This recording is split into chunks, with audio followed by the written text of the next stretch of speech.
Aujourd'hui, on va s'attaquer à un sujet un peu tabou, qui pourtant plombe la plupart des petites entreprises. Et non, ce n'est pas juste un petit souci du quotidien, c'est bien plus grave. C'est une vraie fuite d'argent, une sorte de tueur silencieux qui freine la croissance sans même qu'on le voit venir. Alors, c'est quoi ce fameux tueur silencieux qui se cache dans la plupart des petites boîtes? C'est la question que tout le monde devrait se poser.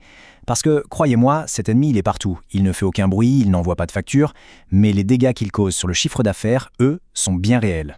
Alors, une idée? Eh bien la réponse, la voilà. Et attention, ce chiffre pique un peu. Chaque année, une petite entreprise, elle perd entre 20 et 30% de ses clients.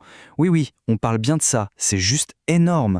Imaginez un peu, ça veut dire qu'il faut courir en permanence pour remplacer près d'un tiers de sa clientèle juste pour ne pas couler. C'est une course sans fin, épuisante et surtout ça coûte une fortune. Ok, mais comment on en arrive là? Pourquoi est-ce qu'on perd autant de clients? Eh bien, souvent, la réponse est juste là, sous notre nez. Le problème, ce sont les outils qu'on utilise. La plupart sont, disons-le franchement, complètement dépassés. Ils ont été pensés pour un monde qui, aujourd'hui, n'existe tout simplement plus. Alors regardons ça de plus près. D'un côté, on a la bonne vieille carte à poinçonner en papier. On la connaît tous, celle qui finit toujours froissée au fond d'un portefeuille ou d'un sac à main. Et le pire, c'est que 40% d'entre elles ne sont jamais utilisées. C'est de l'argent jeté par les fenêtres, purement et simplement. Et de l'autre côté, le digital. Là, tout est dans le téléphone du client, le suivi est automatique, on peut lui envoyer des petits rappels, et le plus important, on peut enfin savoir exactement ce que ça rapporte. Et ça nous amène à un énorme mythe. L'idée qu'il faut absolument avoir sa propre application mobile pour être dans le coup. On pense que c'est moderne, que c'est indispensable, mais regardons les chiffres. La réalité, c'est que seulement 5% des clients prennent la peine de télécharger une application de marque. 5%, c'est un mur, on ne passe pas. Par contre, un simple QR code à scanner, boum, on passe à 80% de participation. La leçon, elle est limpide. La simplicité, ça gagne à tous les coups. Bon, alors comment on fait pour passer de l'un à l'autre? La solution, ce n'est pas juste un gadget de plus. Non, c'est une philosophie complètement différente. Une nouvelle façon beaucoup plus intelligente de gérer les relations avec ses clients. Une approche tout en un qui, en fait, simplifie absolument tout. En gros, cette approche, elle repose sur 3 piliers très simples.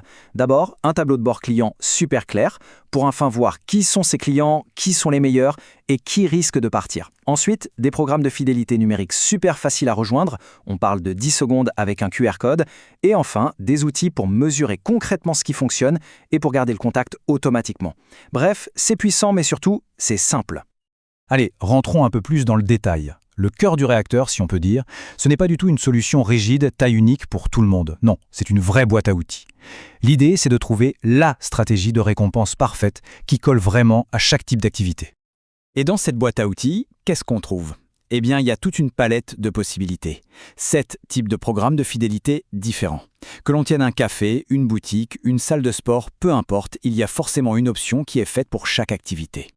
Alors, la première, c'est la plus connue, la carte à points. C'est tout simplement la version moderne du fameux 10 cafés achetés, l'11e est gratuit. C'est super simple, hyper efficace, tout le monde pige le truc tout de suite. C'est parfait pour les business où les gens reviennent souvent pour des petits achats. Après, on a la carte à montant. Là, le but du jeu, c'est d'inciter les gens à dépenser un peu plus à chaque visite. C'est idéal pour, disons, une quincaillerie ou une boutique où le panier moyen est plus élevé. Le principe est simple comme bonjour. Plus on dépense, plus on est récompensé. Ensuite, il y a la carte incrémentielle. Celle-là, elle est géniale parce qu'elle transforme la fidélité en une sorte de jeu. C'est parfait pour les salles de sport ou les salons de beauté, par exemple. On débloque des récompenses par palier, genre après 5 cours, on a un smoothie gratuit, et après 20 cours, une séance offerte. Ça crée une vraie habitude, ça motive à continuer, et ça fait chuter le taux d'abandon, c'est mécanique. Mais alors, du côté du client, comment ça se passe? C'est compliqué? Pas du tout. Oubliez les formulaires à rallonge. Ici, c'est ce qu'on appelle l'inscription en 10 secondes. Le client sort son téléphone, il scanne un QR code et hop, c'est fait. Pas de friction, pas de mot de passe à inventer et surtout, pas d'application à télécharger. Et c'est pour ça que ça marche si bien, avec 80% des gens qui jouent le jeu. Et l'effet sur le comportement des clients, il est immédiat.